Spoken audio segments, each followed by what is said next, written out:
হালকা হালকা শীত আর একটা সুন্দর সকালবেলা ঘুম থেকে উঠে স্নান করে ফুল তুলতে চলে এসেছি আমার ছোট্ট বাগানে।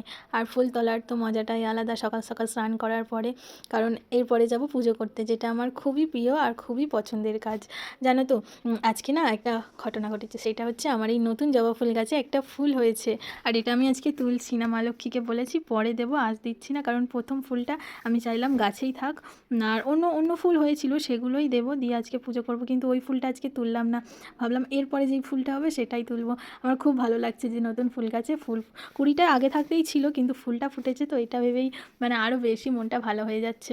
আর গাছে তো অনেক ফুলই আছে, এখানে ছাড়াও নিচেও অনেক ফুল আছে যেগুলো মা কাকিমা তুলে দেয়। স্থলপদ্ম আছে, এমনি জবা ফুল আছে, সেই জন্য আজকে আর আমি তুললাম না এই ফুলটা। ভাবলাম থাক, গাছে ফুল দেখতেও না আমার খুব ভালো লাগে, মানে এত ভালো লাগে কি বলবো।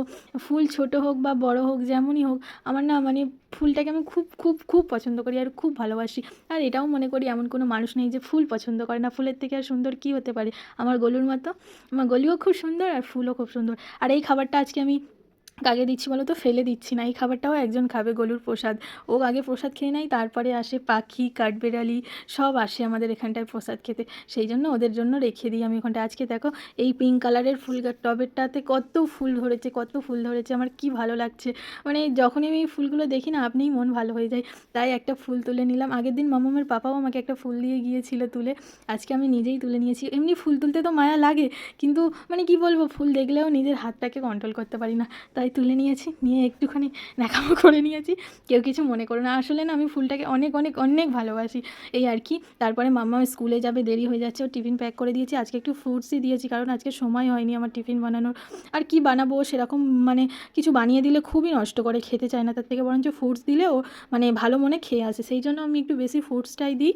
আর ওদিকে আমার রান্নাও কমপ্লিট হয়ে গেছে, আর এদিকে মাম্মারও সমস্ত কাজ কমপ্লিট হয়ে গেছে। ওকে এবার রেডি করব, খাওয়াবো, রেডি করব, স্নান করাবো আর ছাড়বো। আর মানে সেরকম কোনো কাজই নেই ধরতে গেলে, আমার পুরো সকালটা মানে এইভাবেই কেটে যায়, আমি জানি না, কিন্তু খুব সুন্দর কাটে, খুব সুন্দর কাটে। আর আমি চাই আগামী দিনগুলো, সকালগুলো যেন আমার এইভাবেই কেটে যায়। লজ্জা পাচ্ছে, প্যান্টটা ছোট হয়ে গেছে তো, আর ছোট প্যান্টই পরাতে হয়, কারণ হচ্ছে না হলে এই প্যান্টটার নিচ থেকে না ওই প্যান্টটা দেখা গেলে একটা কিরম বাজে দেখতে লাগে না, সেই জন্য আমি ইচ্ছে করেই ছোটো প্যান্ট পরাই।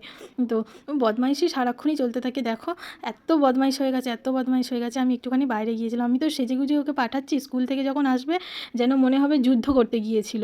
মানে সেই যুদ্ধ থেকে ফেরার সময় যেমন মানুষের গা হাত পা মুখের অবস্থা হয়, আর ওরও সেম অবস্থা হয়ে যাবে। আমি একটুখানি বাইরে গেছিলাম, দুষ্টুমিটা বেড়েছে দেখেছো, মানে মানে পুরো মোবাইলটা আমার পড়ে ভেঙে যেতে পারতো, আমি দেখিনি তখন, ভিডিওটা এডিট করছি যখন, তখন দেখলাম বদমাইশ।